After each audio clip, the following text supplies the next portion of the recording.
So I'm in the middle of working on my shop, and I come up here to use my drill press, and I go to turn it on, and this is what happens. Nothing. It's plugged in. That's weird. So I check the panel and I find, well, that breaker's popped. Well, that's weird. So I was like, all right, yeah, I probably just overloaded it. I'll reset it. Pops again. Well, that is my plugs and spotlights. All around my shop I have plugs. Some in use, some not. And they go all around the shop. And I wired this. It actually goes in that direction. So, you know, my first thought is, well, something's shorting it, so let's unplug everything. The thought there, and the most likely cause of something like this, is one of the things plugged into this circuit has shorted out. Like maybe the old scroll saw or grinder or one of the air conditioners or something that's old has gone bad and is causing a short. Well, I unplugged everything. That made no difference. Breaker still pops. So then I got to thinking, well, that means there's a problem in the wiring itself. Well, that's unusual. I haven't done anything. But wait a second. Maybe I have. I'm out here doing this addition, and I screwed that ledger board on. Huh. Did I put some of those screws too deep and hit a wire? Maybe. How am I going to find that? So I know the circuit goes in this direction, and I suspect the short is on this far wall over here.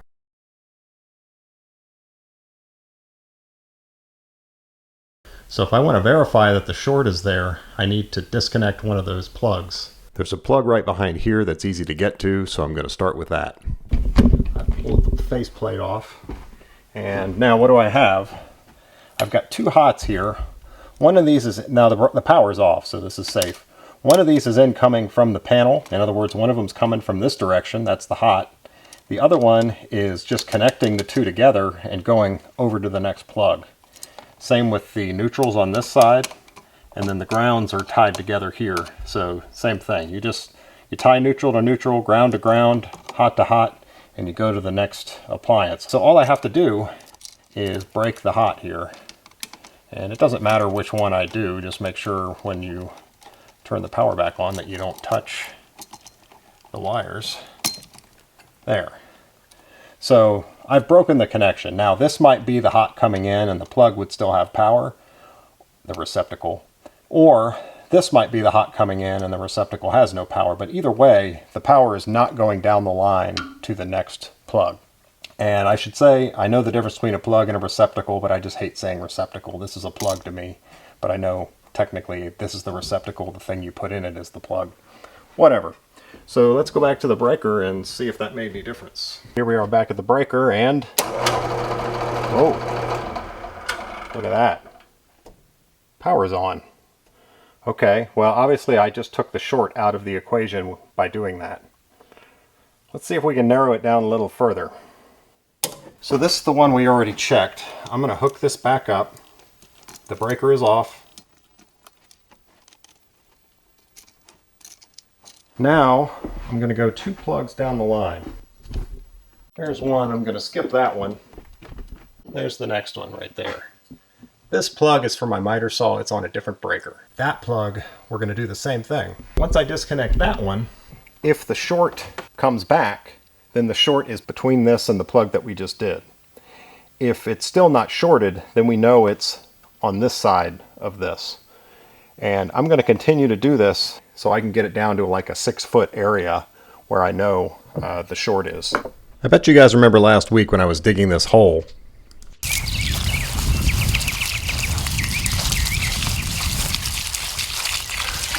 You're doing this. Well, it's not for me. You're the one buying all the equipment. That's true. Besides that, I'm not as big as a piano. A bunch of people thought that hole was for her. This is my better half, Jennifer, and she kind of got offended. That's a big hole.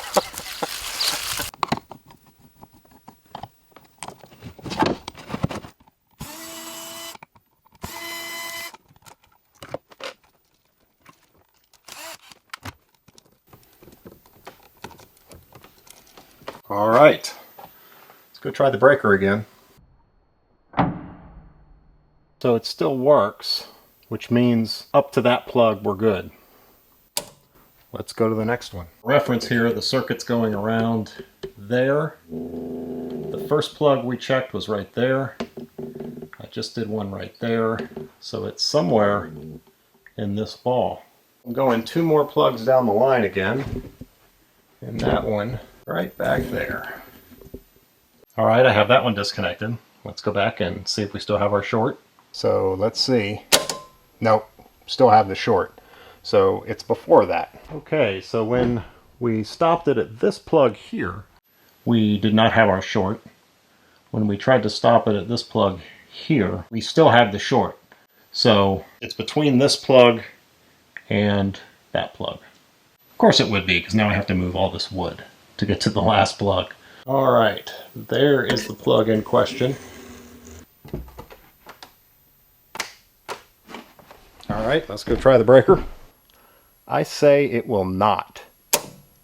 Hey, I hadn't tested that yet. I had a 50-50 chance. So it is past that receptacle. So to summarize, the circuit is fully connected to this plug and I do not have a short, but when it's fully connected to this plug, I do. So I know the short is somewhere between the two. So somewhere in there, I hit the wire. So I could start ripping all this out and tracing that wire, but that's going to be difficult to do. I have another idea that I think is going to allow me to pinpoint this a little bit better. Measuring from the inside and making an allowance for wall thickness, I've determined that it's somewhere from here and here. Of course, we're talking about up on this board here. So probably not these 2 screws, but maybe one of those, or one of those. So regular viewers of this channel will know that I've gotten a new, rather expensive drone, and this would be a great place to put in the obligatory drone shot.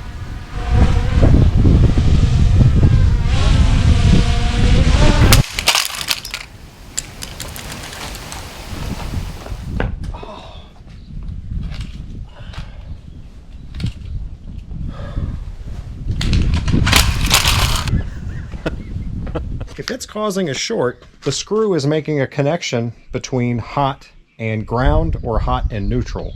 Well, neutral and ground are hooked together at the panel, so for all practical purposes, the screw should be grounded. So I'm going to check continuity between a known ground and those screws and find which one's the problem. So let me show you what I'm talking about here. Got an extension cord. Obviously this is our ground. This is perfectly safe to touch even when it's plugged in because that's grounded.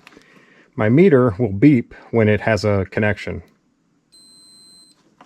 So if I plug this in and I put one end of this lead into the ground and then I put this into anything that's grounded on the same ground, it should beep. So let's try this one. There you go. Well, now obviously this plug and this plug are connected right there, so you know that's the connection between. What if they're on different circuits? Let's go to something else with this same extension cord. All right, this is the circuit for my mill. This is a different circuit. So this should make a connection because the ground is attached at the panel to the same ground that the other circuit is attached to. So I'm still in my extension cord here. And let's see. Still have continuity. Now for proof of concept, I'm going to show you, this is the neutral side. I'm going to show you that it'll also work there, because the neutral and the ground are hooked together at the panel.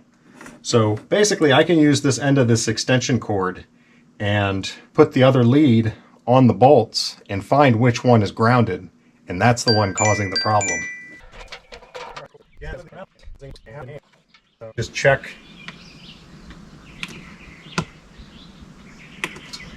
And wait until I hear a noise.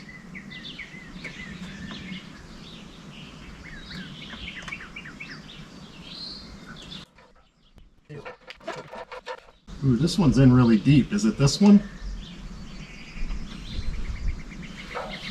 You hear it? This is the one. All right, so I know exactly which bolt it is. Now I could just zip that bolt out of there and it'll probably work. But I don't want to do that. That's a fire hazard. I've got a wood shop here full of dust. The last thing I need is a bad connection arcing.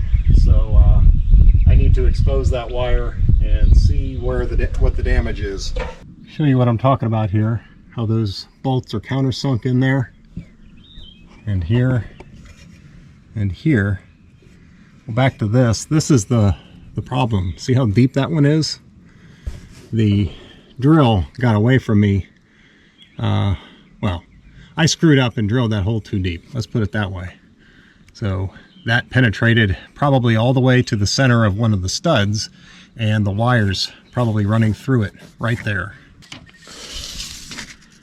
Measuring off the building, we are right at just under 51 inches. Now we can go inside and know exactly where to tear our wall apart. It's surprising. It's really close to this plug. 51 is right here. Now the thickness of the wall, it actually puts me probably right where that wire, because that wire is coming down on this side of the box. The wire's going right there. Based on measurements from the outside, it should be about right here, behind that one.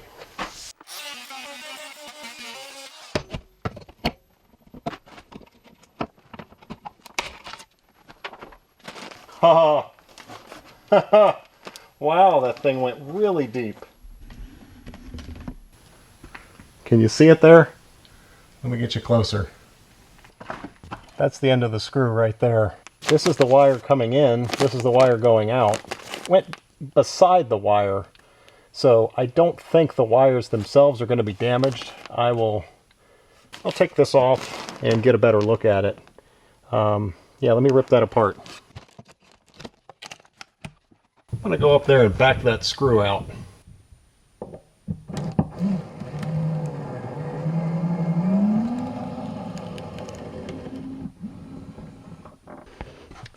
There you go.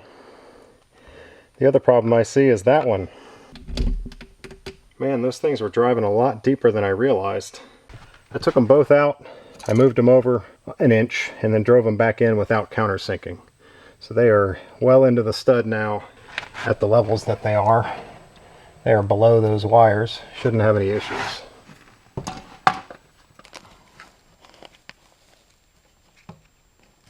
So this wire, it just nicked the Romex. I'm just going to tape that.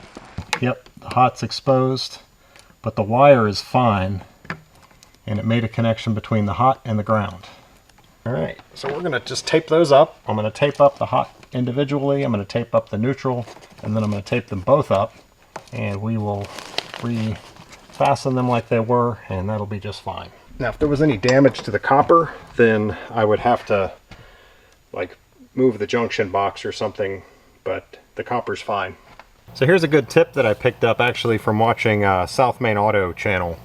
A lot of times when you want to tape something, it's hard because you can't get the roll of tape through there.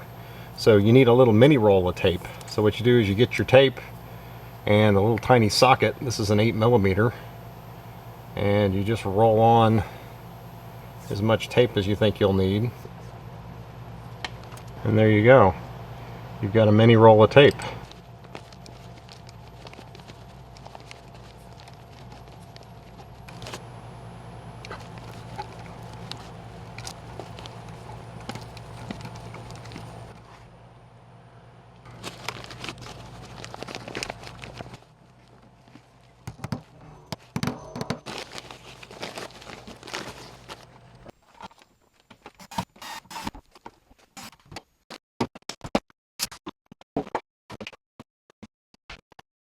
Alright, moment of truth.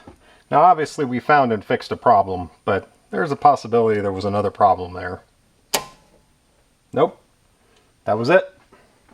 We're back in business. So as I was putting that ledger on, I was mostly concerned about strength. That was kind of what's in my mind. So I wanted those screws well into the studs so that they're going to be able to hold up a snow load. This roof can potentially have a lot of weight on it if it gets a couple feet of snow.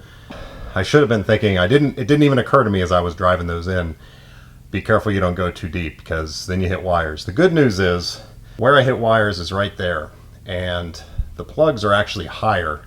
This one came down because the dust collector was in the way. So the ledger board is below the line. And the wires, of course, just go straight across. So I think there's minimal chance that I've hit anything else. And of course, all the circuits work. So I'm good with it. I'm going to leave it how it is. But you should think about that. I should think about that when you're screwing big screws into a wall. Idiot. Don't worry, that one was already broken. This is my actual drone.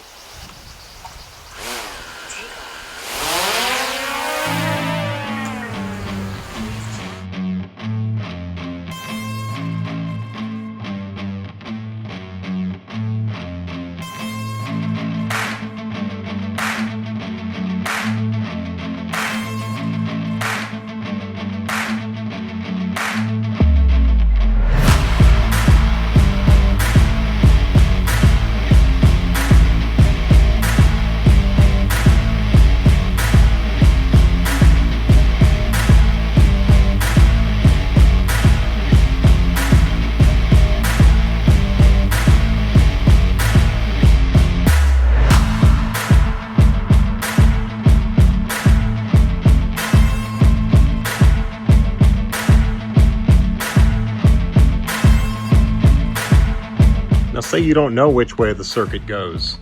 Well, with a little bit of logic and troubleshooting, you can usually figure it out.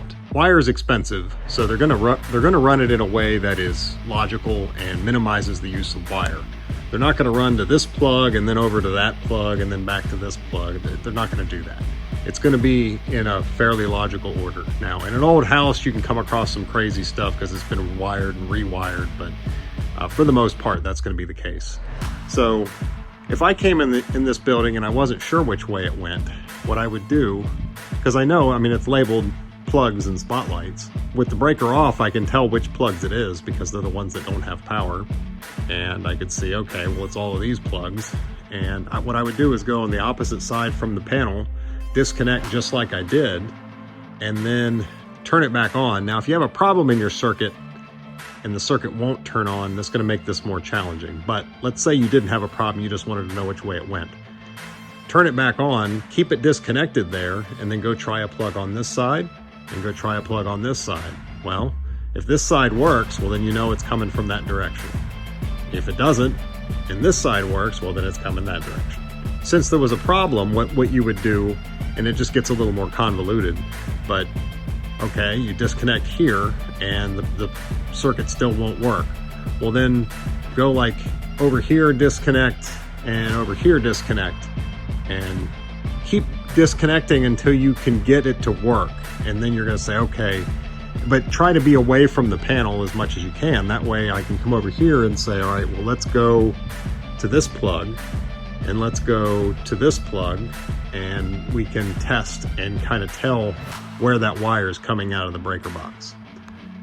Now, most panels are going to have pretty reasonable labeling of the circuits, but I can tell you old houses, that's not necessarily the case. My house was built in 1850, wired who knows when, early 1900s. It had fuses when I moved in, and you couldn't tell what was on what circuit. There was like 6 circuits and they went wherever. You had no idea. So my wife and I teamed up and we went down to the breaker box, turned everything off, turn on one circuit, figure out what it runs. Go to the next one, figure out what it runs. And that way we were able to at least have a box where we could have a starting point. If you really have no starting point at all, you just have a popped breaker and you have no idea, you can do it, but it's going to be a lot harder. So if you're in one of those homes and the electric panel's labeled horribly, you might want to take some time before you have a problem and get it labeled right. Initially, I was just going to go ahead and fix that, and then I decided, well, maybe I ought to film it. Hope you guys found it helpful, and thanks for watching. We'll see you on the next one. That's it. That's all I got. Tired of hearing myself talk.